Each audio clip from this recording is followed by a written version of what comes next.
get into the details of the sweeping new reporting from the New York Times, from intelligence agencies to cabinet department experts to top White House advisors.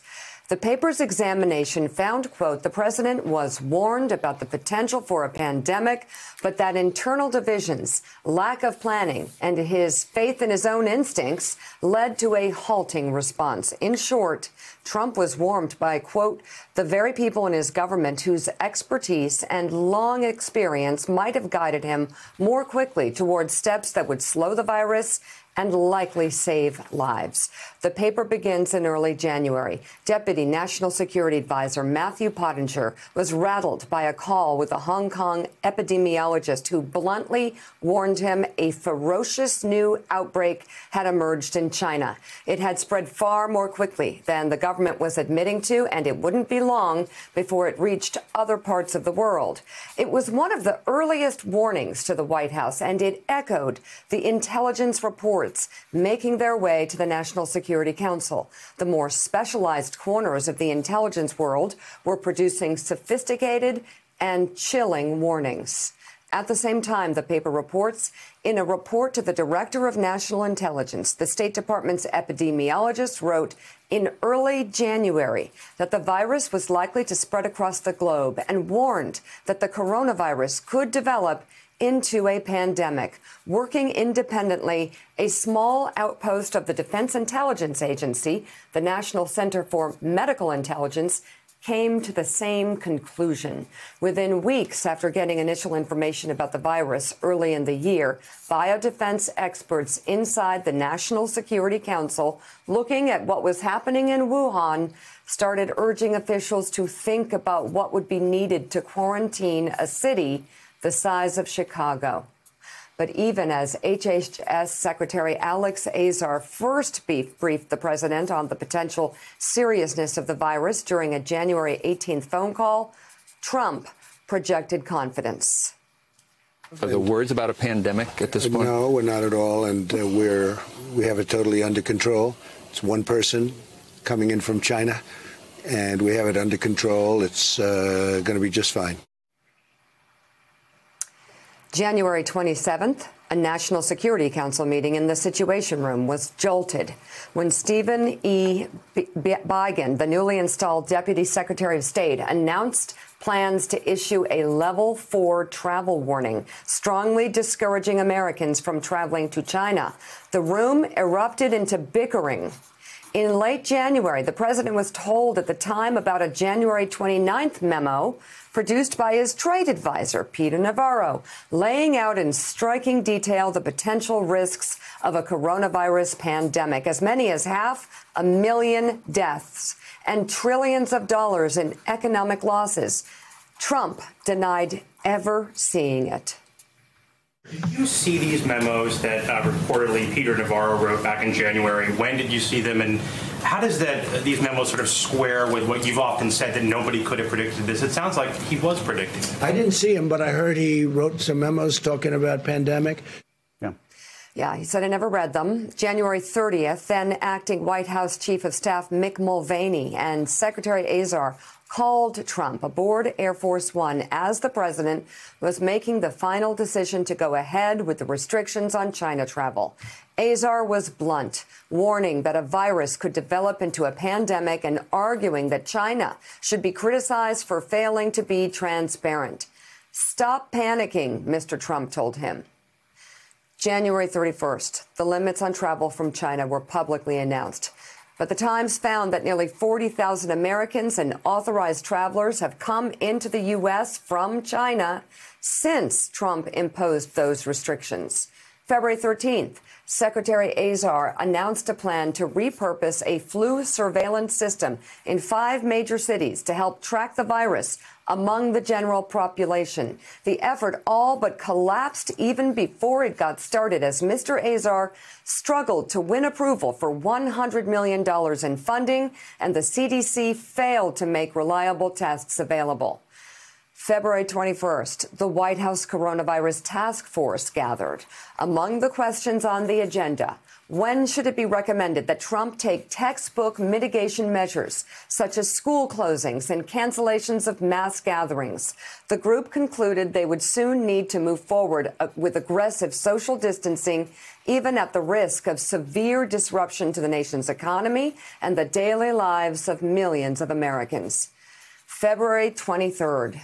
Dr. Robert Kadlec, the top disaster response official at the HHS, came across an email from a researcher at Georgia Tech regarding a Chinese woman who infected 5 relatives with the virus, even though she never displayed any symptoms herself. Is this true? Kadlec wrote back. If so, we have a huge hole on our screening and quarantine effort.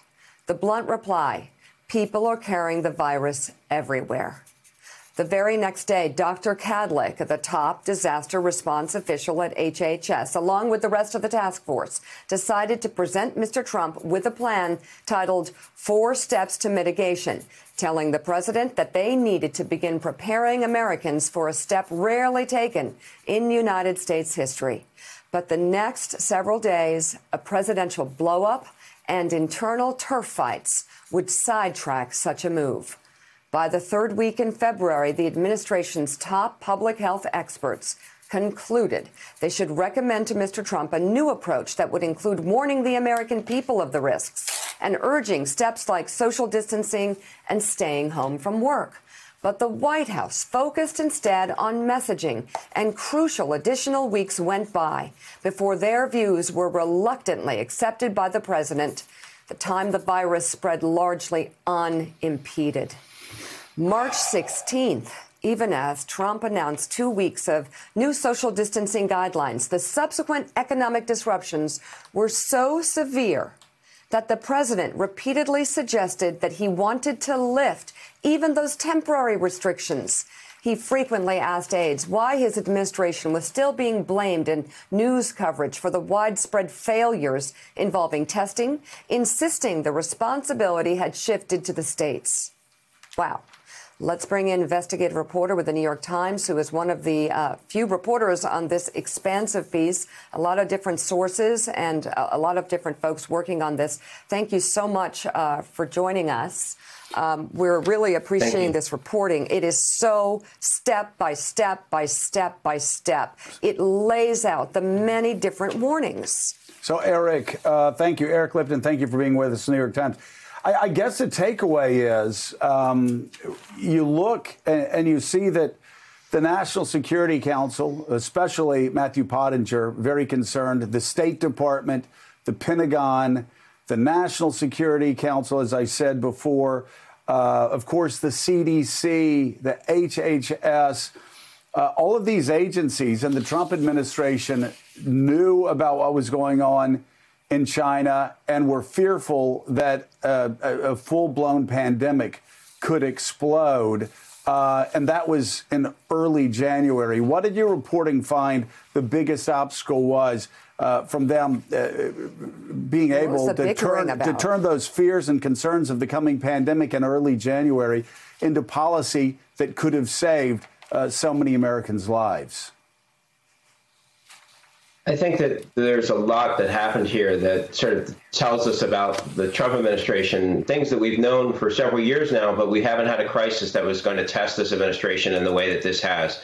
And the inability to make a decision, the disagreements among key members of the White House staff, the fact that you had a chief of staff who was on the way out and was unable to, have the respect of his colleagues and make decisive choices to advise the president, and a Secretary of Health and Human Services who also did not have the full respect of the president, and disagreements among the economic team and the health team that really almost, that left a lack of a clear consensus as to what choice the president should make. But really, all this goes back to 2006 and the Bush administration, when leaders in the Bush administration realized that it was just a matter of time before there was going to be a pandemic that was going to threaten the United States. And they prepared this plan, which laid out in a very prescriptive way the steps that would need to be taken And there's really two stages, and the stages are, it's very simple. I mean, it's simple, you know, on its face: containment and mitigation. And containment is when you can actually limit the threat from coming into the United States. And if it does come, you do these contact tracing in which you identify people who were infected by the individuals who have the virus, and you isolate them. But there's a certain point when containment, you lose the ability to contain it. And you go to what's then called mitigation. And mitigation is when you do social distancing, you close businesses, you close schools, and you do it only in targeted parts of the United States where it occurs. You don't do it across the United States at once. The biggest thing that happened here was that the President of the United States was convinced. This is a guy who feels that he can control borders, that he's got the powers, you know, extraordinary powers around the borders, that he thought that he could contain this virus, and they waited weeks too long to move to mitigation. And that's what Fauci was talking about. When do you go from containment to mitigation?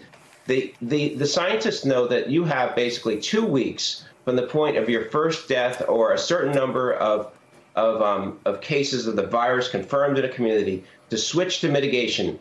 And if you don't do it, you will have many, many deaths in that community. It's a prescription. And they sat and waited. And now, of course, it's the governor's choices as to when to shut down schools and businesses. But the doctors who work in these federal agencies told me that they need a leader in the federal government to take the flack and to say it's time to close the schools and businesses in this location. Again, it didn't need to be a national call. It needed to be in hot spots.